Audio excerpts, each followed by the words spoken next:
Hi friends, I am Murali Vardelli, lecturer in Botany, Department of Botany, Government Degree College, Autonomous, Siddipet.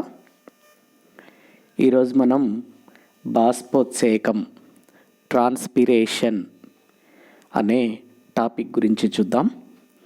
ఈ బాష్పోత్సేకం అనేటటువంటి టాపిక్లో మనం అసలు బాష్పోత్సేకం అంటే ఏంటి, నిర్వచనం, బాష్పోత్సేకంలో ఉండేటటువంటి రకాలు, ఎన్ని రకాలుగా బాష్పోత్సేకం జరుగుతూ ఉంటుంది, దాంతోపాటుగా బాష్పోత్సేకం జరగాలి అనంటే పత్రరంధ్రాలు అవసరం కాబట్టి ఈ పత్రరంధ్రాల వితరణ అనేది ఏ విధంగా ఉంటుంది, దానితో పత్రరంధ్ర నిర్మాణం ఏ విధంగా ఉంటుంది, పత్రరంధ్ర చలనం జరిగేటటువంటి యాంత్రికాన్ని, దానితో పాటుగా పత్రరంధ్ర చలన యాంత్రికాన్ని వివరించేటటువంటి సిద్ధాంతాలు ఏవైతే ఉన్నాయో వాటి గురించి అధ్యయనం చేద్దాం.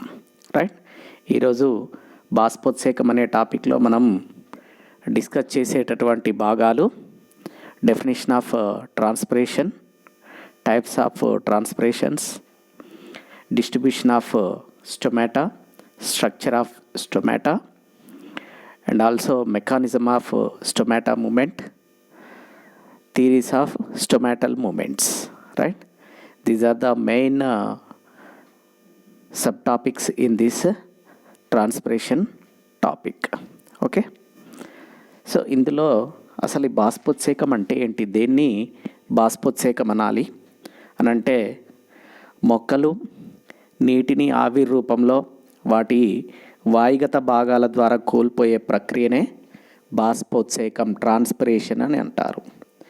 సాధారణంగా అన్ని మొక్కల్లో జరుగుతూ ఉంటుంది, కానీ కొన్ని మొక్కల్లో మాత్రం ప్రత్యేకమైనటువంటి సందర్భాల్లో నీటిని ద్రవ రూపంలో స్రవిస్తూ ఉంటాయి. అలా నీటిని ద్రవ రూపంలో స్రవించే ప్రక్రియను బిందుస్రావం లేదా గట్టేషన్ అని పిలుస్తూ ఉంటాం. సాధారణంగా మొక్కల్లో జరిగేటటువంటి బాష్పోత్సేకం అది జరిగే ప్రదేశాన్ని బట్టి ముఖ్యంగా 3 రకాలుగా చెప్పవచ్చు. అది ఒకటి పత్రరంధ్ర బాష్పోత్సేకం, 2 అవబాసిని బాష్పోత్సేకం, 3 వాయురంధ్ర బాష్పోత్సేకం అని 3 రకాలుగా బాష్పోత్సేకం అనేది జరుగుతూ ఉంటుంది. అందులో ఫస్ట్ వన్ ఏంటి అని అంటే ఈ పత్రరంధ్ర బాష్పోత్సేకం జరగడం. పత్రరంధ్ర బాష్పోత్సేకము అని అంటే పత్రాల నుండి జరిగే బాష్పోత్సేకం ఎక్కువగా పత్రరంధ్రాల ద్వారానే జరుగుతూ ఉంటుంది. అంటే పత్రరంధ్రాల ద్వారా జరిగేటటువంటి బాష్పోత్సేకాన్ని పత్రరంధ్ర బాష్పోత్సేకం అని అంటూ ఉంటారు. మొత్తం బాష్పోత్సేకంలో 90% బాష్పోత్సేకం ఈ పత్రరంధ్రాల ద్వారానే జరుగుతూ ఉంటుంది. రైట్, అంటే మొత్తం జరిగేటటువంటి బాష్పోత్సేకంలో ఎక్కువ శాతం జరిగేటటువంటి బాష్పోత్సేకం ఏది అని అంటే పత్రరంధ్ర బాష్పోత్సేకంగా చెప్పవచ్చు. ఇక 2వ రకానికి చెందినటువంటి బాష్పోత్సేకం అవబాసిని బాష్పోత్సేకం, క్యూటిక్యులర్ ట్రాన్స్పిరేషన్. మొక్కల వాయుగత భాగాల బాహ్య చర్మం పైన క్యూటిన్ అనే పొరను కలిగి ఉంటుంది. ఈ క్యూటిన్ పొరనే అవబాసిని అని అంటూ ఉంటాం. సో ఈ అవబాసిని ద్వారా బాష్పోత్సేకం కనుక జరిగినట్లయితే దానిని అవబాసిని బాష్పోత్సేకం అని అంటూ ఉంటారు. దాదాపుగా మొక్కల్లో జరిగేటటువంటి అవబాసిని బాష్పోత్సేకం ఒక 5 to 10% ఈ అవబాసిని బాష్పోత్సేకం అనేది జరుగుతూ ఉంటుంది. ఇక 3వ రకానికి చెందినటువంటి బాష్పోత్సేకం వాయురంధ్ర బాష్పోత్సేకం. వాయురంధ్ర బాష్పోత్సేకం అంటే ద్వితీయ వృద్ధి జరిగినటువంటి కాండాల్లో వాయురంధ్రాలు అనేవి ఏర్పడుతూ ఉంటాయి. సో ఈ వాయురంధ్రాల ద్వారా కనుక నీరు ఆవిరి రూపంలో బయటికి పోతూ ఉన్నట్లయితే దానిని వాయురంధ్ర బాష్పోత్సేకం అని అంటూ ఉంటారు. ఈ వాయురంధ్ర బాష్పోత్సేకం జరగడం అనేది మొత్తం బాష్పోత్సేకంలో 2 to 3% మాత్రమే జరుగుతూ ఉంటుంది. అంటే ఎక్కువ శాతం జరిగేటటువంటి బాష్పోత్సేకం పత్రరంధ్ర బాష్పోత్సేకం, తక్కువ శాతం జరిగేటటువంటి బాష్పోత్సేక రకం ఏది అని అంటే వాయురంధ్ర బాష్పోత్సేకంగా చెప్పవచ్చు. రైట్, ఇది బాష్పోత్సేకంలో ఉండేటటువంటి రకాలు. సో బాష్పోత్సేకం ఎన్ని రకాలుగా జరుగుతూ ఉంటుంది అని అంటే 3 రకాలుగా జరుగుతూ ఉంటుంది. పత్రరంధ్ర బాష్పోత్సేకం, అవబాసిని బాష్పోత్సేకం, వాయురంధ్ర బాష్పోత్సేకం. పత్రరంధ్రాల ద్వారా జరిగితే దాన్ని పత్రరంధ్ర బాష్పోత్సేకం అంటాం. 90% జరుగుతూ ఉంటుంది. అవబాసిని ద్వారా బాష్పోత్సేకం జరిగినట్లయితే దాన్ని అవబాసిని బాష్పోత్సేకం అని అంటాం. ఇది 5 to 10% మాత్రమే జరుగుతూ ఉంటుంది. వాయురంధ్రాల ద్వారా బాష్పోత్సేకం జరిగినట్లయితే దాన్ని వాయురంధ్ర బాష్పోత్సేకం అని అంటారు. ఇది మొత్తం బాష్పోత్సేకంలో 2 to 3% మాత్రమే జరిగేటటువంటి బాష్పోత్సేకం ఈ వాయురంధ్ర బాష్పోత్సేకంగా చెప్పవచ్చు. రైట్. నెక్స్ట్ పత్రరంధ్రాల వితరణ. నెక్స్ట్ మనం చూసేటటువంటి భాగం పత్రరంధ్రాల వితరణ, డిస్ట్రిబ్యూషన్ ఆఫ్ స్టొమాటా అని అంటాం. సాధారణంగా పత్రరంధ్ర బాష్పోత్సేకం జరగడం అనేది ఈ పత్రరంధ్రాల వితరణ మీద ఆధారపడి ఉంటుంది. అంటే ఈ పత్రరంధ్రాల వితరణ ఆధారంగా చేసుకొని పత్రరంధ్రాలను మనం 3 రకాలుగా తెలియచేయవచ్చు. అది 1 ఉభయత్ర పత్రరంధ్రాయుతాలు, 2 అధో పత్రరంధ్రయుతాలు, 3 ఊర్ధ్వ పత్రరంధ్రయుతాలు అని 3 రకాలుగా ఉంటుంది. రైట్. అందులో ఫస్ట్ వన్ ఏంటి అని అంటే ఈ ఉభయత్ర పత్రరంధ్రయుతాలు. ఉభయత్ర పత్రరంధ్రయుతము అని అంటే పత్రాల్లో ఉండేటటువంటి ఊర్ధ్వబాహ్య చర్మంలోను అదేవిధంగా అధోబాహ్య చర్మంలో రెండింటిలో కూడా సమాన సంఖ్యలో ఉండేటటువంటి పత్రరంధ్రాలను కనుక కలిగి ఉన్నట్లయితే దానిని ఉభయత్ర పత్రరంధ్రయుతాలు అని అంటూ ఉంటారు. అంటే ఇక్కడ పత్రరంధ్రాలు ఉండడం అనేది ఊర్ధ్వబాహ్య చర్మంలో ఉంటాయి, అధోబాహ్య చర్మంలో ఉంటాయి. అలా గనక పత్రరంధ్రాలను కలిగి ఉన్నట్లయితే దాన్ని ఉభయత్ర పత్రరంధ్రయుతాలు అని అంటూ ఉంటారు. రైట్. ఎగ్జాంపుల్ ఏంటి అని అంటే ఉభయత్ర పత్రరంధ్రయుతాలకి సమోద్బీజపు మొక్కలన్నింటినీ కూడా ఉదాహరణగా చెప్పవచ్చు. ఇక 2వ రకానికి చెందినటువంటి పత్రరంధ్రయుతాలు అధో పత్రరంధ్రయుతం. అధో పత్రరంధ్రయుతము అని అంటే ఊర్ధ్వ బాహ్య చర్మంలో కంటే అధో బాహ్య చర్మంలో ఎక్కువ సంఖ్యలో ఉండేటటువంటి పత్రరంధ్రాలను కలిగి ఉంటుంది. అట్లా కనుక పత్రరంధ్రాలు ఆ విధంగా కనుక పత్రరంధ్రాలను కలిగి ఉన్నట్లయితే దానిని అధో పత్రరంధ్రయుతాలు అని అంటారు. ఎగ్జాంపుల్ బెగోనియా ఉదాహరణగా చెప్పవచ్చు. ఇక 3వ రకానికి చెందినటువంటి పత్రరంధ్రాలు ఊర్ధ్వ పత్రరంధ్రయుతాలు. అంటే పత్రరంధ్రాలు అనేవి ఊర్ధ్వ బాహ్య చర్మంలో మాత్రమే ఉంటాయి. సో ఇక్కడ ఊర్ధ్వ బాహ్య చర్మంలో మాత్రమే పత్రరంధ్రాలను కలిగి ఉంటే దాన్ని ఊర్ధ్వ పత్రరంధ్రయుత పత్రాలు అని అంటారు. రైట్. ఇక్కడ ఇదేంటి అని అంటే ఇక్కడ మనం చూసే ఈ భాగం వాస్తవానికి ఊర్ధ్వ బాహ్య చర్మంలో మాత్రమే పత్రరంధ్రాలను కలిగి ఉంటే దాన్ని ఊర్ధ్వ పత్రరంధ్రయుతము అని, ఊర్ధ్వ బాహ్య చర్మంలో కంటే అధో బాహ్య చర్మంలో ఎక్కువ సంఖ్యలో పత్రరంధ్రాలను కలిగి ఉంటే దానిని అధో పత్రరంధ్రయుతాలు అని, ఊర్ధ్వ బాహ్య చర్మంలోనూ అధో బాహ్య చర్మంలోనూ సమాన సంఖ్యలో దాదాపుగా పత్రరంధ్రాలను కలిగి ఉన్నట్లయితే దాన్ని ఉభయత్ర పత్రరంధ్రయుతాలు అని అంటూ ఉంటారు. ఉభయత్ర పత్రరంధ్రయుతాలకు ఎగ్జాంపుల్ సమోద్బీజాలు, అధో పత్రరంధ్రయుతాలకు ఎగ్జాంపుల్ ఉన్నత శ్రేణికి చెందినటువంటి మొక్కల్లో దారియుతమైనటువంటి మొక్కల్లో బిగోనియాలో కనిపిస్తూ ఉంటుంది. అదేవిధంగా ఊర్ధ్వ పత్రరంధ్రయుతాలకు ఉదాహరణ నింఫియా నిలంబో. అంటే నీటిపై తేలే పత్రాలు గల మొక్కల్లో పత్రరంధ్రాలు పత్రం పైతలంలో మాత్రమే ఉంటాయి, క్రింది వైపు పత్రరంధ్రాలను కలిగి ఉండదు. కారణం ఏంటి అని అంటే క్రింది వైపు ఉండేటటువంటి పత్రభాగం అంతా కూడా నీటికి ఆనుకొని లేదా నీటిలో మునిగి ఉండడం వలన ఆ భాగంలో పత్రరంధ్రాలు అనేవి ఉండవు. రైట్. Example Nymphaea Nelumbo. ఈ పత్రరంధ్రాల వితరణ ఒకసారి పరిశీలించినట్లయితే సాధారణంగా 1 చదరపు సెంటీమీటర్ పత్ర వైశాల్యంలో దాదాపుగా 1000 నుండి 60,000 వరకు పత్రరంధ్రాలను కలిగి ఉంటుంది. అంటే ఒక చదరపు ప్రమాణ వైశాల్యంలో ఉండే ఈ పత్రరంధ్రాల సంఖ్యను ఏమంటారు అని అంటే పత్రరంధ్ర పవనాపున్యం, స్టొమాటల్ ఫ్రీక్వెన్సీ అని అంటూ ఉంటారు. ఈ పవనాపున్యం అనేది వివిధ మొక్కల్లో భిన్నంగా ఉంటుంది. వివిధ మొక్కల్లో భిన్నంగా ఉండేటటువంటి ఈ పత్రరంధ్ర పవనాపున్యం అనేది కనబడుతూ ఉంటుంది. కొన్ని మొక్కల్లో పత్రరంధ్రాల సంఖ్య తక్కువగాను, మరికొన్ని మొక్కల్లో పత్రరంధ్రాల సంఖ్య ఎక్కువగా ఉంటుంది. సాధారణంగా నీడలో పెరిగేటటువంటి మొక్కల్లో ఉండేటటువంటి పత్రరంధ్రాల సంఖ్య అనేది చాలా తక్కువగా ఉంటుంది. అదే ఎండలో పెరిగే మొక్కల్లో ఉండే పత్రరంధ్రాల సంఖ్య అనేది ఎక్కువగా ఉంటుంది. రైట్. ఎక్కువ సంఖ్యలో ఉండే పత్రరంధ్రాలు అనేవి డైరెక్ట్గా సూర్యరశ్మిలో పెరిగేటటువంటి మొక్కల్లో కనబడుతూ ఉంటాయి. సాధారణంగా ఒక ప్రమాణ క్షేత్రంలో ఎక్కువ సంఖ్యలో ఉండే పత్రరంధ్రాల పరిమాణం తక్కువ సంఖ్యలో ఉండే పత్రరంధ్రాల పరిమాణం కంటే తక్కువగా ఉంటుంది. అంటే ఇక్కడ పత్రరంధ్రాల సంఖ్య ఎక్కువగా ఉన్నట్లయితే వాటి పరిమాణం అనేది తక్కువగా ఉంటుంది. పత్రరంధ్రాల సంఖ్య తక్కువగా ఉన్నట్లయితే పత్రరంధ్రాల పరిమాణం అనేది పెద్దదిగా ఉంటుంది. అంటే పత్రరంధ్రాల సంఖ్య పెరిగినా కొద్దీ వాటి పరిమాణం అనేది తగ్గుతూ ఉంటుంది. ఈ పత్రరంధ్ర పౌనఃపున్యం నడిమీన నుండి పత్రం ఉపాంతానికి, పత్రదళం పీఠం నుండి కొన భాగానికి క్రమంగా పెరుగుతూ ఉంటుంది. రైట్. పత్రరంధ్ర పౌనఃపున్యం అనేది నడిమీన నుండి పత్ర ఉపాంతానికి, అదేవిధంగా పత్రదళం పీఠ భాగం నుండి కొన భాగానికి క్రమంగా ఈ పత్రరంధ్ర వితరణ, పత్రరంధ్ర పౌనఃపున్యం అనేది పెరుగుతూ ఉంటుంది. రైట్. అయితే ఈ పత్రరంధ్రాల విషయానికి వచ్చినట్లయితే ఈ పత్రరంధ్రాల వితరణను బట్టి పత్రరంధ్రాలు 5 రకాలైనటువంటి పత్రరంధ్రాలు కలవు. దీనిని బట్టి వితరణను బట్టి పత్రాల్లో మనకు కనిపించేటటువంటి పత్రరంధ్రాలు 5 రకాలుగా ఉంటాయి. అవి 1 యాపిల్ లేదా మల్బరీ రకం, 2 పొటాటో రకం, 3 ఓట్ రకం, 4 నింఫియా రకం, 5 పొటామోజిటాన్ రకం.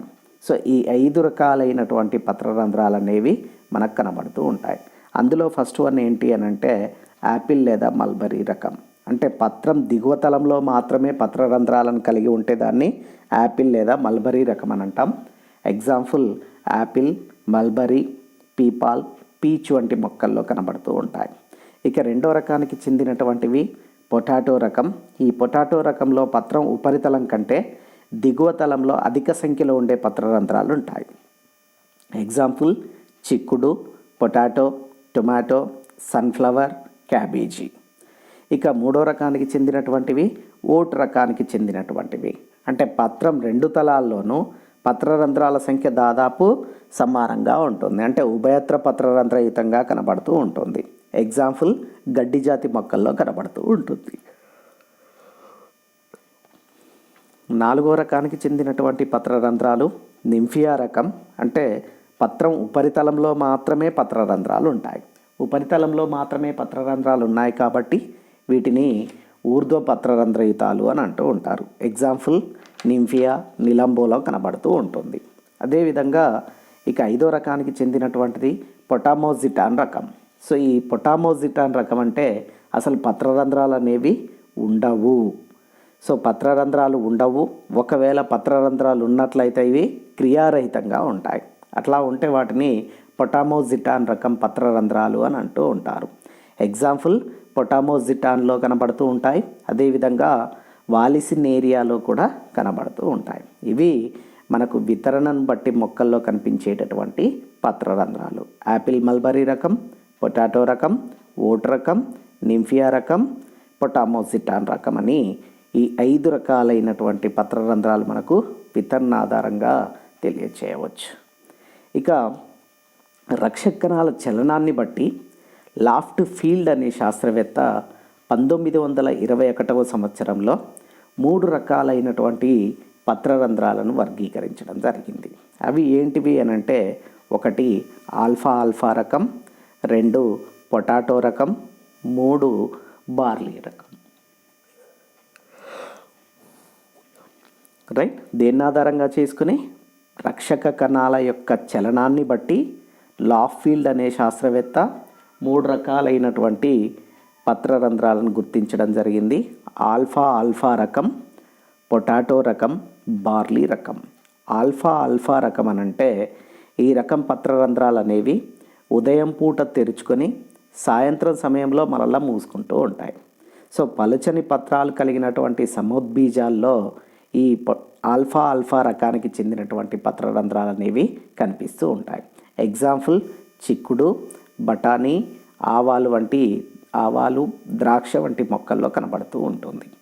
ఇక రెండో రకానికి చెందినటువంటివి అవి పొటాటో రకానికి చెందినటువంటి పత్రరంధ్రాలు. అంటే ఇక్కడ ఈ రకం పత్రరంధ్రాలు అనేవి రోజంతా తెరుచుకొని ఉండి సూర్యాస్తమయం సమయంలో 2-3 గంటలు మాత్రమే మూసుకుంటూ ఉంటాయి.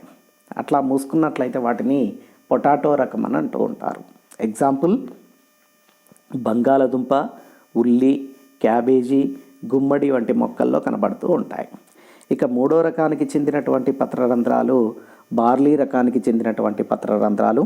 సో ఈ బార్లీ రకం అని అంటే ఈ రకం పత్రరంధ్రాలు అనేవి పగటి కాలంలో కొన్ని గంటలు మాత్రమే తెరుచుకొని ఉంటాయి. మిగతా సమయం మొత్తం కూడా పత్రరంధ్రాలు మూసుకొని పోయే ఉంటాయి. అలాంటి వాటిని బార్లీ రకం అని అంటారు. ఎగ్జాంపుల్ గడ్డి జాతి మొక్కల్లో కనబడుతూ ఉంటుంది. రైట్, ఇవి పత్రరంధ్రం యొక్క చలనాన్ని ఆధారంగా చేసుకొని లాఫ్ట్ ఫీల్డ్ అనే శాస్త్రవేత్త 1921 సంవత్సరంలో చేసినటువంటి వర్గీకరణ. ఏంటి అవి? ఆల్ఫా రకం, పొటాటో రకం, బార్లీ రకం. ఆల్ఫా రకమేమో అవి ఉదయం పూట తెరుచుకొని సాయంత్రం మూసుకొని పోతూ ఉంటాయి. పొటాటో రకంలోనైతేనేమో రోజు మొత్తం తెరుచుకునే ఉండి సూర్యాస్తమయం సమయంలో 2-3 గంటలు మూసుకొని పోతూ ఉంటాయి. బార్లీ రకం అయితే పగటి కాలంలో కొన్ని గంటలు మాత్రమే తెరుచుకునేటటువంటి పత్రరంధ్రాలను బార్లీ రకం అని అంటూ ఉంటారు. రైట్, ఇవి పత్రరంధ్రాల యొక్క రకాలుగా చెప్పవచ్చు. ఓకే, నెక్స్ట్ పత్రరంధ్రం యొక్క నిర్మాణం. ఎలాంటి నిర్మాణాన్ని కలిగి ఉంటాయి పత్రరంధ్రాలు అనంటే అసలు ఏంటి పత్రరంధ్రాలు, వేటిని పత్రరంధ్రాల నాలి అనంటే మొక్కల వాయుగత భాగాల్లోని బాహ్య చర్మంలో ఉండే సన్నని రంధ్రాలను పత్రరంధ్రాలని అంటారు. రైట్, మొక్కల వాయుగత భాగాలలోని బాహ్య చర్మంలో ఉండే సన్నని రంధ్రాలను పత్రరంధ్రాలు, స్టొమాటా అని పిలుస్తూ ఉంటారు. దీనిలో ఉండేటటువంటి ఈ మధ్య భాగంలో ఉండే ఈ రంధ్రాన్ని, ఏదైతే రంధ్రం ఉంటుందో ఈ రంధ్రాన్ని ఏమంటారు అనంటే స్టోమా అని పిలుస్తూ ఉంటారు. రైట్, స్టోమా ప్రతి పత్రరంధ్రాన్ని ఆవరించి 2 ప్రత్యేకమైనటువంటి బాహ్య చర్మ కణాలను కలిగి ఉంటుంది. ఈ భాగాలు ఈ ప్రత్యేకమైన బాహ్య చర్మ కణాలను రక్షక కణాలు అని అంటూ ఉంటారు. రక్షక కణాల చుట్టూ ఉండేటటువంటి బాహ్య చర్మ కణాలను అనుబంధక కణాలు అని అంటూ ఉంటారు. సో రక్షక కణాలు, అనుబంధక కణాలు, స్టోమా మొత్తాన్ని కలిపి పత్రరంధ్ర సంక్లిష్టం అని అంటూ ఉంటారు. స్టొమాటల్ కాంప్లెక్స్ అని పిలుస్తూ ఉంటారు. రైట్, ఇక్కడ ఒకసారి మనము ఈ పక్కన కనిపించేటటువంటి ఫిగర్ను చూసినట్లయితే దీనిలో మనకు కనిపించేటటువంటి భాగాలను ఒకసారి చూడవచ్చు. ఈ మధ్య భాగంలో ఉన్నటువంటి ఈ భాగాన్ని స్టోమా అని పిలుస్తూ ఉంటారు. ఈ స్టోమాకు ఇరువైపులుగా ఉన్నటువంటి ఈ 2 కణాలని మార్పు చెందినటువంటి బాహ్య చర్మ కణాలు. ఈ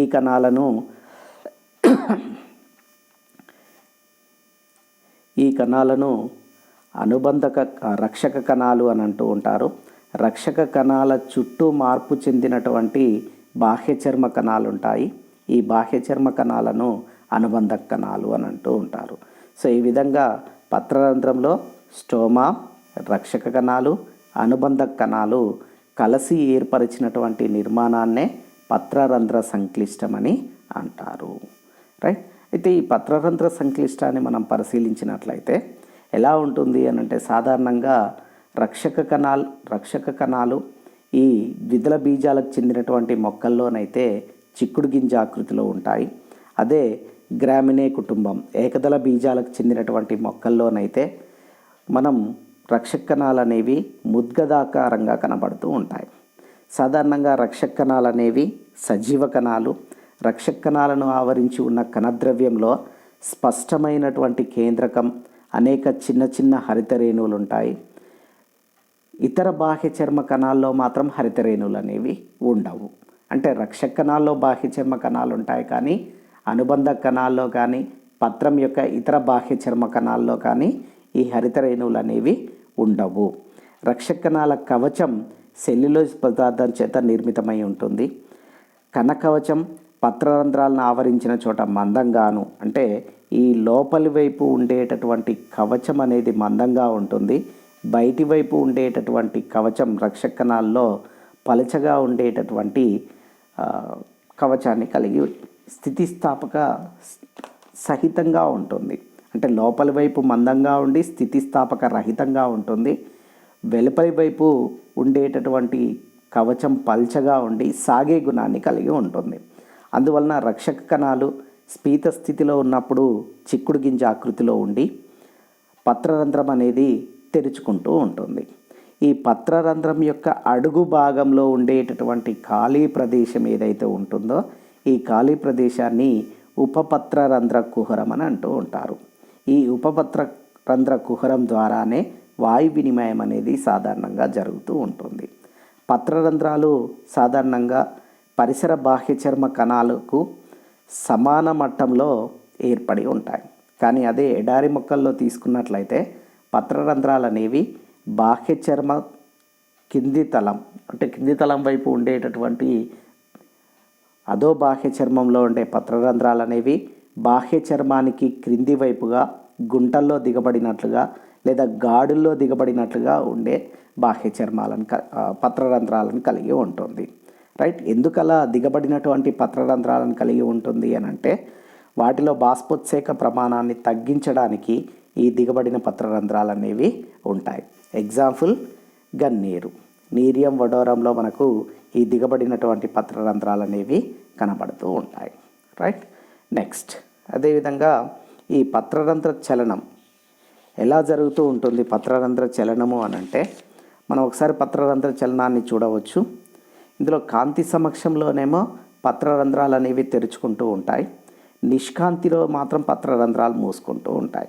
దానికి గల కారణం ఏంటి అని అంటే ఈ పత్రరంధ్ర చలనానికి రక్షక కణాల్లో ద్రవాభిసరణ శక్మం విలువలో వచ్చే పెరుగుదల తగ్గుదలే కారణమని అనేక మంది శాస్త్రవేత్తలు తెలియచేయడం జరిగింది. కాంతి సమక్షంలో రక్షక కణాలలో ఉన్నటువంటి ద్రవాభిసరణ శక్మం విలువ అనేది ఎక్కువ అవుతూ ఉంటుంది. రైట్, ఇక్కడ ఈ రక్షక కణాల్లో ఉండే ద్రవాభిసరణ శక్మం విలువ ఎక్కువ రుణాత్మకంగా ఉండడం వలన ప్రక్కనే ఉన్నటువంటి బాహ్య చర్మ కణాల నుండి నీరు అనేది విసరణ చెందుతూ ఉంటుంది. ఎప్పుడైతే రక్షక కణాల్లోనికి నీరు చేరుతూ ఉంటుందో రక్షక కణాలు ఉబ్బుతూ ఉంటాయి. రైట్, అలా కారణం ఏంటి అని అంటే రక్షక కణాల్లో లోపలి వైపు ఉండేటటువంటి కవచం మందంగా ఉంటుంది, వెలుపలి వైపు ఈ విధంగా రక్షక కణం ఉన్నట్లయితే ఈ లోపలి వైపు మందంగా ఉంటుంది, వెలుపలి వైపు కవచం అనేది పలచగా ఉంటుంది. ఈ రెండింటిని కలుపుతూ అనేక సూక్ష్మమైనటువంటి సెల్యులోజ్ తంతువులను కలిగి ఉంటుంది. ఎప్పుడైతే రక్షక కణం లోపలి భాగంలోనికి నీరు చేరుతూ ఉంటుందో ఈ లోపలి వైపు ఉండే కవచం మందంగా ఉండడం వలన ఎటువంటి సాగే గుణాన్ని కలిగి ఉండదు. వెలుపలి వైపు పలచగా ఉన్నది కాబట్టి ఈ పలచగా ఉన్నటువంటి రక్షక కణ కవచం అనేది ఉబ్బుతూ ఉంటుంది. అలా రెండు కణాల్లో కూడా ఉబ్బుతున్నటువంటి సమయంలో మధ్యస్థ భాగంలో ఉండేటటువంటి సెల్యులోజ్ పోగులు లోపలి వైపు ఉండేటటువంటి కవచ భాగాన్ని లాగుతూ ఉంటాయి. అలా రెండు వైపులు కూడా లాగుతూ ఉంటాయి కాబట్టి మధ్యస్థ భాగంలో రక్షక కణాలు వెడల్పు కావడం వలన పత్రరంధ్రం అనేది తెరుచుకుంటూ ఉంటుంది. రైట్, అదే కాంతి లేని సమయం ఏర్పడినట్లయితే రక్షక కణాల ద్రవాభిసరణ శక్మం విలువ ప్రక్కనే ఉన్నటువంటి బాహ్య చర్మ కణాల ద్రవాభిసరణ శక్మం విలువ కంటే తక్కువ రుణాత్మకం అవుతూ ఉంటుంది. దానివల్ల ఏమవుతుంది? రక్షక కణాల నుండి నీరు మొత్తం కూడా అనుబంధ కణాల్లోనికి చేరుతూ ఉంటుంది. ఎప్పుడైతే రక్షక కణాల నుంచి నీరు అనుబంధ కణాల్లోనికి చేరుతూ ఉంటుందో రక్షక కణాలు స్లెదస్థితికి చేరుతూ ఉంటాయి. అలా స్లెదస్థితికి చేరడం వలన పత్రరంధ్రం అనేది మూసుకొని పోతూ ఉంటుంది. రైట్, ఈ విధంగా పత్రరంధ్రం నీటిని గ్రహించినప్పుడు స్ఫీత స్థితిలోనికి చేరడం వలన పత్రరంధ్రం తెరుచుకుంటూ ఉంటుంది. ఎప్పుడైతే నీరు రక్షక కణాల నుంచి అనుబంధ కణాల్లోనికి చేరుతూ ఉంటుందో రక్షక కణాలు అనేవి స్లెదస్థితికి చేరడం వలన పత్రరంధ్రాలు అనేవి మూసుకొని పోతూ ఉంటాయి. ఈ విధంగా పత్రరంధ్ర చలనం అనేది జరుగుతూ ఉంటుంది. అయితే ఈ పత్రరంధ్ర చలనాన్ని వివరించడానికి అనేక సిద్ధాంతాలు అనేవి ఏర్పడడం జరిగింది. ఏ విధంగా ఉన్నాయి ఈ సిద్ధాంతాలు అనంటే పత్రరంధ్ర చలనానికి రక్షక కణాలలో ద్రవాభిసరణ శక్మంలో వచ్చేటటువంటి పెరుగుదల లేదా తగ్గుదలే కారణం. అంటే రక్షక కణాల్లో ఈ ద్రవాభిసరణ శక్మం విలువ పెరగడం కానీ తగ్గడం కానీ జరగడం వల్లనే పత్రరంధ్రాల చలనం అనేది జరుగుతూ ఉంటుంది. అంటే రక్షక కణాల్లో ఈ ద్రవాభిసరణ శక్మం విలువలో వచ్చే మార్పు వల్లనే ఈ పత్రరంధ్ర చలనం జరుగుతూ ఉంటుంది. కాబట్టి ఈ ద్రవాభిసరణ శక్మం విలువలో వచ్చే మార్పును వివరించడానికి కొన్ని రకాలైనటువంటి సిద్ధాంతాలు ఏర్పడడం జరిగింది. అందులో ముఖ్యమైనటువంటి సిద్ధాంతాలు పిండి పదార్థం చక్కెర పరికల్పన, 2 పొటాషియం అయాన్ రవాణా, 3 కిరణజన్య సంయోగ క్రియా సిద్ధాంతం, 4 సేయర్ పరికల్పన, 5 స్టీవార్డ్ పరికల్పన. సో మొత్తం 5 రకాలైనటువంటి సిద్ధాంతాలు, ముఖ్యమైనటువంటి సిద్ధాంతాలు ఈ పత్రరంధ్ర చలనం యొక్క యాంత్రికాన్ని వివరించడానికి వెలువడినటువంటి సిద్ధాంతాలుగా చెప్పవచ్చు. ఏంటి అవి? పిండి పదార్థం చక్కెర పరికల్పన, 2 పొటాషియం అయాన్ రవాణా, 3 కిరణజన్య సంయోగ క్రియా సిద్ధాంతం, 4 సేయర్ పరికల్పన, 5 స్టీవార్డ్ అభిప్రాయం. రైట్. ఏంటి ఈ సిద్ధాంతాలు పత్రరంధ్ర చలనాన్ని ఏ విధంగా వివరిస్తూ ఉన్నాయనేది ఒకసారి చూద్దాం. అందులో ఫస్ట్ వన్ ఏంటి అని అంటే పిండి పదార్థం చక్కెర పరికల్పన. రైట్. ఈ పిండి పదార్థం చక్కెర సిద్ధాంతాన్ని, చక్కెర పరికల్పన, దీన్ని ప్రతిపాదించినటువంటి శాస్త్రవేత్త లాయిడ్ అనే శాస్త్రవేత్త ప్రతిపాదించాడు కాబట్టి దీన్ని లాయిడ్ పరికల్పన అని కూడా పిలుస్తూ ఉంటారు. సో ఈ లాయిడ్ పరికల్పన ప్రకారము పత్రరంధ్ర చలనం అనేది ఏ విధంగా జరుగుతూ ఉంటుంది అని అంటే పగటి వేళల్లో రక్షక కణాల్లో హరిత రేణువులు ఉంటాయని చెప్పాం. సో పగటి వేళల్లో రక్షక కణాల్లో ఉన్నటువంటి హరిత రేణువులు కిరణజన్య సంయోగ క్రియను జరపడం ద్వారా చక్కెర పదార్థాలను తయారు చేసుకుంటూ ఉంటాయి. సో ఈ విధంగా తయారైనటువంటి చక్కెర పదార్థాలు రక్షక కణాల్లో నీటిలో కరగడం వల్ల రక్షక కణాల్లో ద్రవాభిసరణ శక్మం విలువ అనేది ఎక్కువ రుణాత్మకంగా మారుతూ ఉంటుంది. అంటే ఇక్కడ రక్షక కణాల్లో చక్కెర గాఢత పెరిగింది కాబట్టి ఎక్కువ రుణాత్మకంగా ఉండే ద్రవాభిసరణ క్రమత అనేది ఏర్పడుతూ ఉంటుంది. ఎప్పుడైతే ఎక్కువ రుణాత్మకంగా ఉండే ద్రవాభిసరణ శక్మం ఏర్పడుతూ ఉంటుందో ప్రక్కనే ఉన్నటువంటి కణాల నుండి, అంటే తక్కువ గాఢత కలిగినటువంటి ప్రదేశం నుండి ఎక్కువ గాఢత కలిగినటువంటి ప్రదేశం వైపుగా నీరు అనేది చెలిస్తూ ఉంటుంది. దీనివలన అనుబంధ కణాల నుండి నీరు ప్రక్కనే ఉన్నటువంటి రక్షక కణాల్లోనికి రవాణా చెందుతూ ఉంటాయి. ఎప్పుడైతే నీరు రక్షక కణాల్లోనికి చేరుతూ ఉంటుందో పీడన శక్మం అనేది వృద్ధి చెందుతూ ఉంటుంది. పీడన శక్మము అని అంటే నీటి రవాణా జరగడం వలన నీటి ఒత్తిడి పెరుగుతూ ఉంటుంది. అలా నీటి ఒత్తిడినే పీడన శక్మం అని పిలుస్తూ ఉంటాం. ఎప్పుడైతే పీడన శక్మం పెరుగుతూ ఉంటుందో రక్షక కణాల్లో వెలుపలి వైపు ఉండేటటువంటి కవచము పలచగా ఉండడం వలన ఉబ్బుతూ ఉంటుంది. అలా స్ఫీత స్థితిని చేరుతూ ఉన్నప్పుడు స్ఫీత స్థితిని చేరినటువంటి రక్షక కణాలు వెలుపలి వైపు ఉండేటటువంటి కవచానికి లోపలి వైపు ఉండే కవచానికి మధ్య ఉండే సెల్యులోజ్ పోగులు అవి లోపలి వైపు కవచాన్ని బాగా లాగడం వలన పత్రరంధ్రం అనేది స్ఫీత స్థితిని చేరి అది చిక్కుడు గింజ ఆకృతిలోకి మారడం ద్వారా పత్రరంధ్రం అనేది తెరుచుకుంటూ ఉంటుంది. రైట్. ఈ విధంగా స్ఫీత స్థితిని చేరడం వలన పత్రరంధ్రం తెరుచుకొని బాష్పోత్సేకం అనేది జరుగుతూ ఉంటుంది. అదే రాత్రి వేళల్లోనైతే రక్షక కణాల్లో ఉన్నటువంటి చక్కెరలు మొత్తం కూడా ఈ పాస్పెటేజ్ అనే ఎంజైమ్ సమక్షంలో పిండి పదార్థాలుగా మారుతూ ఉంటాయి. ఏర్పడినటువంటి పిండి పదార్థాలు నీటిలో కరగవు కాబట్టి రక్షక కణాల్లో ఉన్నటువంటి ద్రవాభిసరణ శక్మం విలువ అనేది తక్కువ రుణాత్మకంగా ఉంటుంది. అంటే ఇక్కడ రక్షక కణాలు అనుబంధ కణాల మధ్య ఉండే ద్రవాభిసరణ శక్మం విలువను తీసుకున్నట్లయితే రక్షక కణాల్లో ఉండే ద్రవాభిసరణ శక్మం విలువ ఎక్కువగాను, రైట్, రక్షక కణాల్లో ఉండే ద్రవాభిసరణ శక్మం విలువ అనేది తక్కువ రుణాత్మకంగా ఉండి అనుబంధ కణాల్లో ఉండేటటువంటి ద్రవాభిసరణ శక్మం విలువ అనేది ఎక్కువ రుణాత్మకంగా ఉంటుంది. అంటే నీరు ఇప్పుడు ఏమవుతుంది అని అంటే తక్కువ రుణాత్మకం నుండి ఎక్కువ రుణాత్మకం వైపుగా చేరుతూ ఉంటుంది. దీనివల్ల నీరు అనేది రక్షక కణాల నుండి అనుబంధ కణాల్లోనికి రవాణా చెందడం వలన రక్షక కణాలు సంకోచం చెంది పత్రరంధ్రాలు అనేవి మూసుకొని పోతూ ఉంటాయి. ఎప్పుడైతే రక్షక కణాలు ఈ సంకోచం చెందుతూ ఉంటాయో స్లెద స్థితి అని పిలుస్తూ ఉంటాం. ఈ శ్లేధ స్థితికి రాగానే రక్షక కణాలు అనేవి మూసుకొని పోవడం వలన బాష్పోత్సేకం అనేది ఆగిపోతూ ఉంటుంది. రైట్, ఇది లాయిడ్ తెలియచేసినటువంటి ప్రతిపాదన. ఓకే, ఒకసారి మనం ఇక్కడ లాయిడ్ ప్రతిపాదన చూడవచ్చు. ఇది తెరుచుకున్నటువంటి పత్రరంధ్రం, మూసుకొని పోయినటువంటి పత్రరంధ్రం.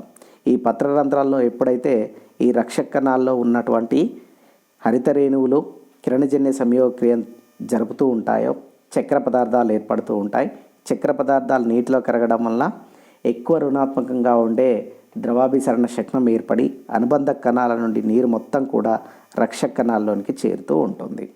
సో దానివల్ల రక్షక కణాలు స్ఫీత స్థితిని చేరి అనుబంధ కణాలు అనేవి అనుబంధ కణాల నుండి చేరడం వల్ల ఎక్కువ స్ఫీత స్థితిని చేరి రక్షక కణాలు పత్రరంధ్రం తెరుచుకుంటూ ఉంటుంది. ఎప్పుడైతే రాత్రి సమయం ఏర్పడుతూ ఉంటుందో అందులో పాస్పటేజ్ ఎంజైమ్ వల్ల చక్కెర పదార్థాలన్నీ కూడా పిండి పదార్థాలుగా మారడం వల్ల అనుబంధ కణాల కంటే రక్షక కణాల్లో ఉండే ద్రవాభిసరణ శక్నం తక్కువ రుణాత్మకంగా ఉండడం వల్ల నీరు అనేది క్రమేపీ రక్షక కణాల నుంచి అనుబంధ కణాల్లోనికి చేరుతూ ఉంటుంది.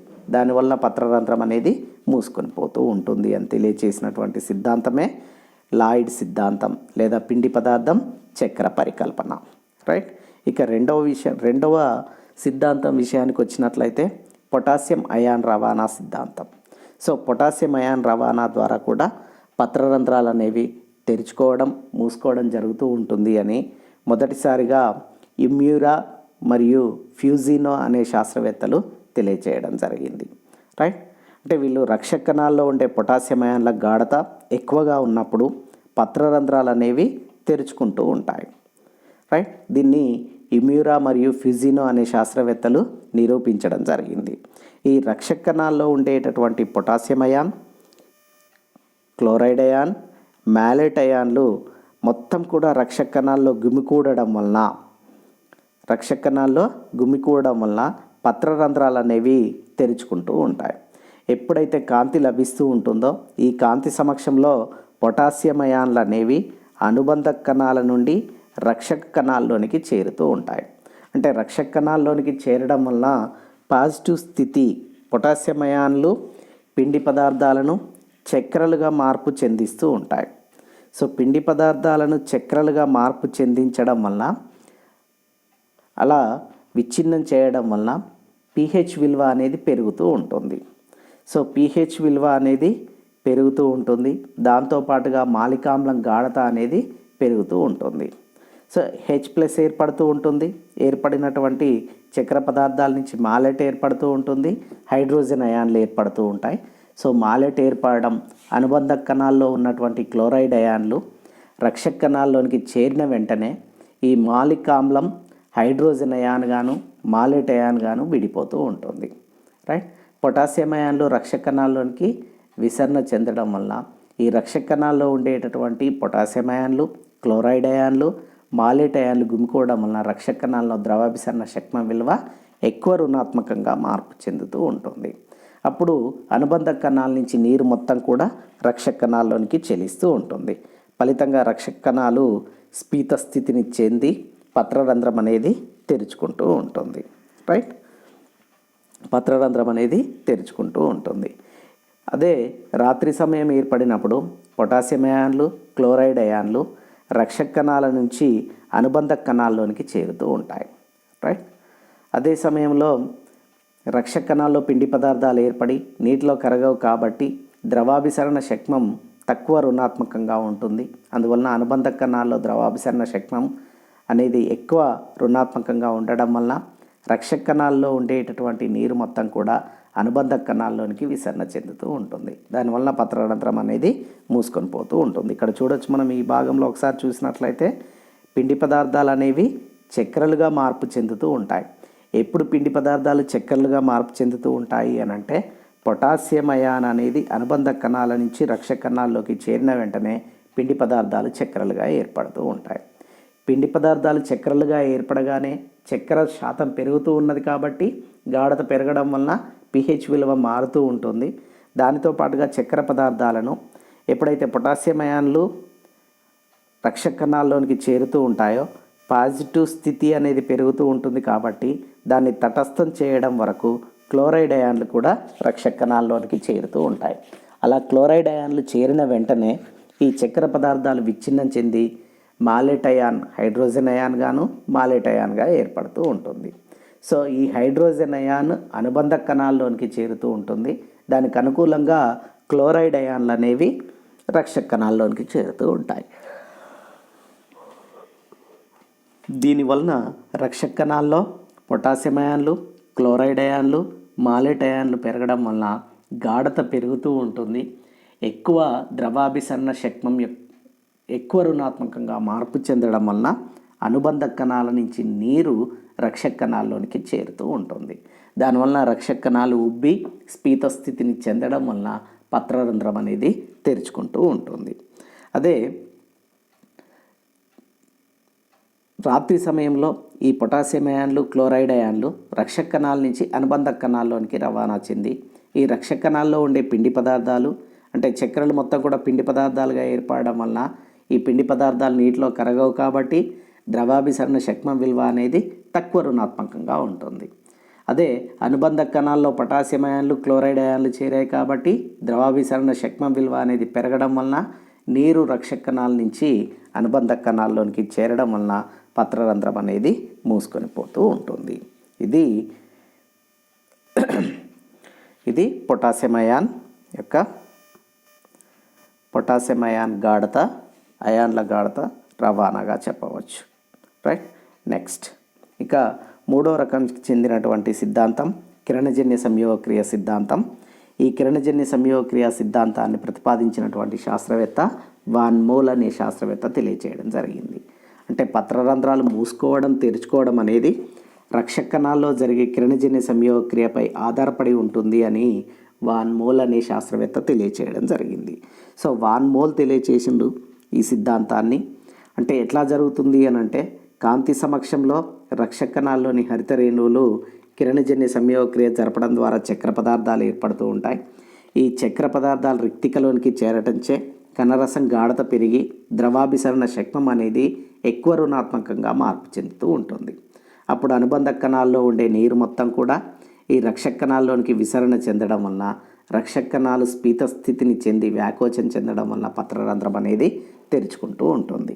అదే చీకటి సమయంలోనైతే నిష్కాంతిలో చక్కెరలు పిండి పదార్థాలుగా మారటం చేత రక్షక కణాల్లో ఉండే నీరంతా కూడా అనుబంధ కణాల్లోనికి విసరణ చెంది రక్షక కణాలు సంకోచం చెందడం వలన స్లెద స్థితికి చేరడం వలన పత్రరంధ్రాలు అనేవి మూసుకొని పోతూ ఉంటాయి. అయితే ఈ కిరణజన్య సంయోగక్రియ సిద్ధాంతం అనేది తిరస్కరించబడింది. ఈ సిద్ధాంతం తిరస్కరించబడడానికి గల కారణం ఏంటి అని అంటే వాస్తవానికి కాంతి సమక్షంలో కార్బన్ డయాక్సైడ్ గాఢత అనేది ఎక్కువగా ఉన్నప్పుడు పత్రరంధ్రాలు అనేవి తెరుచుకుంటూ ఉంటాయి. కానీ ఒక్కసారి కాంతి ఉన్నప్పటికీ కార్బన్ డయాక్సైడ్ గాఢత అనేది 1% కంటే పెరిగినట్లయితే పత్రరంధ్రాలు మూసుకొని పోతూ ఉంటాయి. అంటే కార్బన్ డయాక్సైడ్ గాఢత 1% కంటే ఎక్కువగా ఉన్నప్పుడు పత్రరంధ్రాలు మూసుకొని పోతూ ఉంటాయి. అలాంటి సమయంలో కిరణజన్య సంయోగక్రియ అనేది ఏ విధంగా జరుగుతూ ఉంటుంది అనే దాన్ని మాత్రం ఈ వాన్ మోల్ అనే శాస్త్రవేత్త వివరించలేకపోయాడు. అదేవిధంగా రక్షక కణాల్లో ఉండేటటువంటి హరిత రేణువులు కిరణజన్య సంయోగక్రియలో సాధారణంగా పాల్గొనవు. ఒకవేళ పాల్గొన్నట్లయితే చాలా తక్కువ శాతంలో మాత్రమే, పాక్షికంగా మాత్రమే పాల్గొంటూ ఉంటాయి. అంటే చాలా తక్కువ శాతంలో పాల్గొన్నాయి కాబట్టి చాలా తక్కువగా చక్కెర పదార్థాలు ఏర్పడడం వలన పత్రరంధ్ర చలనం అనేది జరగదు, దాని ప్రభావం అనేది చూపదు. సో ఈ 2 కారణాల వలన కిరణజన్య సంయోగక్రియ సిద్ధాంతాన్ని తిరస్కరించడం జరిగింది. రైట్. ఇక 4వ సిద్ధాంతం ఏంటి అని అంటే సేయర్ పరికల్పన. సో సేయర్ అనే శాస్త్రవేత్త pH విలువను బట్టి పత్రరంధ్రాలు తెరుచుకోవడం, మూసుకోవడం జరుగుతూ ఉంటుంది అని నిరూపించడం జరిగింది. రైట్. ఫర్ ఎగ్జాంపుల్ రూమెక్స్ పెటానియా అనే మొక్కపై జరిపినటువంటి పరిశోధనలో పత్రరంధ్రాలు అనేవి తటస్థ లేదా క్షార గుణం కలిగినటువంటి వాతావరణంలో తెరుచుకుంటూ ఉంటాయని, అదే ఆమ్లగుణం కలిగినటువంటి వాతావరణంలో పత్రరంధ్రాలు మూసుకొని పోయి ఉంటాయి అని నిరూపించడం జరిగింది. రైట్. దీని ఆధారంగా రక్షక కణాల్లో pH విలువ 7 లేదా అంతకంటే ఎక్కువగా ఉన్నప్పుడు పత్రరంధ్రం అనేది తెరుచుకుంటూ ఉంటుంది. ఒకవేళ pH విలువ 7 కంటే తక్కువగా ఉన్నట్లయితే ఆమ్లత్వం పెరిగి పత్రరంధ్రం అనేది మూసుకొని పోతూ ఉంటుంది అని ఈ సిద్ధాంతం సేయర్ పరికల్పన ద్వారా తెలియచేయడం జరిగింది. రైట్. నెక్స్ట్ ఇక 5వ రకానికి చెందినటువంటి సిద్ధాంతం ఏంటి అని అంటే స్టీవార్డ్ సిద్ధాంతం. రైట్. ఏంటి స్టీవార్డ్ సిద్ధాంతం? దేన్ని స్టీవార్డ్ సిద్ధాంతం అనాలి అని అంటే రక్షక కణాల్లో ఉండే పాస్పోరిలేజ్ అనేటటువంటి ఎంజైమ్ను స్టీవార్డ్ మొట్టమొదటిసారిగా గుర్తించడం జరిగింది. సో ఈ ఎంజైమ్ను గుర్తించి స్టీవార్డ్ ఒక సిద్ధాంతాన్ని ప్రతిపాదించడం జరిగింది. సో ఈ సిద్ధాంతం ప్రకారం ఏంటి అని అంటే పాస్పోరిలేజ్ ఎంజైమ్ సమక్షంలో పిండి పదార్థం గ్లూకోజ్ 1-ఫాస్ఫేట్గా మార్పు చెందుతూ ఉంటుంది. అంటే పగటి సమయం ఏర్పడింది అని అంటే పిండి పదార్థాలు మొత్తం కూడా ఈ పాస్పోరిలేజ్ అనే ఎంజైమ్ సమక్షంలో గ్లూకోజ్ 1-ఫాస్ఫేట్గా ఏర్పడుతూ ఉంటాయి. ఆ తర్వాత ఏర్పడినటువంటి ఈ గ్లూకోజ్ 1-ఫాస్ఫేట్ అనేది పాస్పెటేజ్ అనే ఎంజైమ్ సమక్షంలో పాస్పెట్ను కోల్పోవడం ద్వారా గ్లూకోజ్గా ఏర్పడుతూ ఉంటుంది. అంటే ఇక్కడ గ్లూకోజ్ ఏర్పడింది కాబట్టి ఈ గ్లూకోజ్ కణరసంలో కరగడం వల్ల ఏమవుతుంది? గాఢత అనేది పెరుగుతూ ఉంటుంది. ఎప్పుడైతే గాఢత పెరుగుతూ ఉంటుందో ద్రవాభిసరణ శక్మం అనేది ఎక్కువ రుణాత్మకంగా మార్పు చెందుతూ ఉంటుంది. దానివల్ల అనుబంధ కణాల నుంచి నీరు రక్షక కణాల్లోనికి చేరడం వల్ల రక్షక కణాలు స్ఫీత స్థితిని పొందడం వల్ల పత్రరంధ్రం అనేది తెరుచుకుంటూ ఉంటుంది. అదే రాత్రి సమయం ఇక్కడ చూడవచ్చు మనం ఈ ఇందులో సో ఫస్ట్ పిండి పదార్థాలు ఏవైతే ఉన్నాయో ఈ పిండి పదార్థాలు అనేవి పాస్పోరిలేజ్ అనే ఎంజైమ్ సమక్షంలో గ్లూకోజ్ 1-ఫాస్ఫేట్గా ఏర్పడుతూ ఉంటుంది. ఏర్పడినటువంటి గ్లూకోజ్ 1-ఫాస్ఫేట్ పాస్పెటేజ్ అనే ఎంజైమ్ సమక్షంలో పాస్పేట్ను కోల్పోయి గ్లూకోజ్గా ఏర్పడింది. గ్లూకోజ్ కణద్రవ్యంలో కరగడం వల్ల గాఢత పెరిగి ఎక్కువ రుణాత్మకంగా ద్రవాభిసరణ శక్మం తయారవుతూ ఉంటుంది. దీనివల్ల అనుబంధ కణాల నుంచి నీరు మొత్తం కూడా రక్షక కణాల్లోనికి చేరుతూ ఉంటుంది. దానివల్ల పత్రరంధ్రం అనేది తెరుచుకుంటూ ఉంటుంది. అదే రాత్రి సమయం ఏర్పడింది అని అంటే రాత్రిపూట హెక్సోకైనేజ్ అనే ఎంజైమ్ సమక్షంలో ఈ గ్లూకోజ్ ఏటీపీని వినియోగించుకోవడం ద్వారా గ్లూకోజ్ 1-ఫాస్ఫేట్గా ఏర్పడుతూ ఉంటుంది. రైట్. అటు తర్వాత పాస్పోరిలేజ్ ఎంజైమ్ సమక్షంలో ఈ గ్లూకోజ్ 1-ఫాస్ఫేట్ మరలా పిండి పదార్థంగా మార్పు చెందుతూ ఉంటుంది. అంటే రక్షక కణాల్లో ద్రవాభిసరణ తక్కువ రుణాత్మకంగా ఉంటుంది కనుక రక్షక కణాల్లో ద్రవాభిసరణ తక్కువ కావడం వలన ఇక్కడ పత్రరంధ్రం అనేది మూసుకొని పోతూ ఉంటుంది. ఎప్పుడైతే ఈ రక్షక కణాల్లో ద్రవాభిసరణ శక్మం విలువ అనేది తగ్గుతూ ఉంటుందో ఎక్కువ రుణాత్మకంగా ఉన్నటువంటి ద్రవాభిసరణ శక్మం వైపుగా నీరు రవాణా చెందుతూ ఉంటుంది. అంటే రక్షక కణాల నుంచి నీరు అనేది అనుబంధ కణాల్లోనికి చేరడం వలన పత్రరంధ్రం అనేది మూసుకొని పోతూ ఉంటుంది. ఇక్కడ మనం ఈ సమీకరణం చూడవచ్చు. సో ఎప్పుడైతే రాత్రి సమయం ఏర్పడుతూ ఉంటుందో రాత్రి సమయంలో గ్లూకోజ్ అనేది హెక్సోకైనేజ్ అనే ఎంజైమ్ సమక్షంలో ఈ ఏటీపీని ఉపయోగించడం ద్వారా ఏటీపీ నుంచి పాస్పేట్ను గ్రహిస్తూ ఉంటుంది. సో గ్లూకోజ్ పాస్పేట్ను గ్రహించడం ద్వారా అది గ్లూకోజ్ 1-ఫాస్ఫేట్గా ఏర్పడుతూ ఉంటుంది ప్లస్ ఏడీపీ అనేది ఏర్పడుతూ ఉంటుంది. గ్లూకోజ్ 1-ఫాస్ఫేట్ అనేది తిరిగి పిండి పదార్థంగా ఏర్పడుతూ ఉంటుంది. పాస్పోరిలేజ్ అనే ఎంజైమ్ సమక్షంలో పిండి పదార్థంగా ఏర్పడుతూ ఉంటుంది. సో పిండి పదార్థం నీటిలో కరగదు కాబట్టి రక్షక కణాల్లో ఉండే గాఢత అనేది క్రమేపీ తగ్గిపోతూ ఉంటుంది. సో ద్రవాభిసరణ శక్మం విలువ అనేది తగ్గుతూ ఉంటుంది. అలా తక్కువ ద్రవాభిసరణ శక్మం విలువ అనేది తక్కువ రుణాత్మకం కావడం వలన అనుబంధ కణాల్లో ఎక్కువ రుణాత్మకంగా ఉండడం వలన నీరు రక్షక కణాల నుంచి అనుబంధ కణాల్లోనికి చేరడం వలన పత్రరంధ్రం అనేది మూసుకొని పోతూ ఉంటుంది. ఎప్పుడైతే రక్షక కణాలు స్థితికి చేరుతూ ఉంటాయో పత్రరంధ్రాలు అనేవి మూసుకొని పోతూ ఉంటాయి. రైట్. ఇది స్టీవార్డ్ ప్రతిపాదించినటువంటి అభిప్రాయం. స్టీవార్డ్ అభిప్రాయం ప్రకారం పత్రరంధ్రాల యొక్క చలనం జరిగే విధానాన్ని వివరించడం జరిగింది. రైట్. ఈరోజు మనం చూసినటువంటి టాపిక్లో ఏమేమి చూసాం? ఒకటి, అసలు పత్రరంధ్రం అంటే ఏంటి, బాష్పోత్సేకం అంటే ఏంటి, బాష్పోత్సేకం ఎన్ని రకాలుగా జరుగుతూ ఉంటుంది, దానితో పాటుగా ఈ పత్రరంధ్ర వితరణ అంటే ఏంటి, వితరణ ఏ విధంగా జరుగుతూ ఉంటుంది, ఎన్ని రకాలైనటువంటి వితరణ ఆధారంగా పత్రరంధ్ర రకాలు ఎన్ని రకాలుగా ఉన్నాయి, దాంతోపాటు పత్రరంధ్ర పవనాపుణ్యం అంటే ఏంటి, నెక్స్ట్ ఏ మొక్కల్లో పత్రరంధ్రాలు ఎక్కువ సంఖ్యలో ఉంటాయి. అంటే నీడలో పెరిగే మొక్కల్లోన, ఎండలో పెరిగే మొక్కల్లోన పత్రరంధ్రాల సంఖ్య ఎక్కువ ఉండేదనేది చూడడం జరిగింది. దానితో పాటుగా పత్రరంధ్రం యొక్క నిర్మాణం. సో పత్రరంధ్ర నిర్మాణంలో రక్షక కణాలు, అనుబంధ కణాలు, స్టోమా, ఉపపత్రరంధ్ర కుహరం అంటే ఏంటి అనేది చూడడం జరిగింది. సో పత్రరంధ్ర సంక్లిష్టం అంటే ఏంటి, ఉపపత్రరంధ్ర కుహరం అంటే ఏంటి అనేది చూడడం జరిగింది. పత్రరంధ్ర చలన యాంత్రికంలో గాఢతలో ద్రవాభిసరణ షట్మం యొక్క విలువలో వచ్చే రుణాత్మకం, తక్కువ రుణాత్మకం, ఎక్కువ రుణాత్మకాన్ని ఆధారంగా చేసుకొని పత్రరంధ్ర చలనం జరుగుతూ ఉంటుంది అని గుర్తించడం జరిగింది. ఈ ద్రవాభిసరణ షట్మం విలువలో వచ్చేటటువంటి మార్పును తెలియజేయడం కోసం 5 రకాలైనటువంటి సిద్ధాంతాలు ఏర్పడడం జరిగింది. అవే లాయిడ్ పరికల్పన, పిండి పదార్థాలు చక్ర సిద్ధాంతం, రెండవది పొటాషియం అయాన్ రవాణా, మూడవది కిరణజన్య సంయోగ క్రియా సిద్ధాంతం, నాలుగవది సేయర్ పరికల్పన, 5 ఈ స్టీవార్డ్ అభిప్రాయం. వీళ్ళ ప్రకారంగా పత్రరంధ్ర చలనం ఏ విధంగా జరుగుతూ ఉంటుంది అనేది డిస్కస్ చేయడం జరిగింది. Right, thank you everyone. ఇది మనకు degree final year semester 5th ఉన్నటువంటి టాపిక్, వెరీ ఇంపార్టెంట్ టాపిక్ బాష్పోత్సేకం, పత్రరంధ్ర చలనాన్ని వివరించేటటువంటి సిద్ధాంతాలు. Okay, thank you everyone.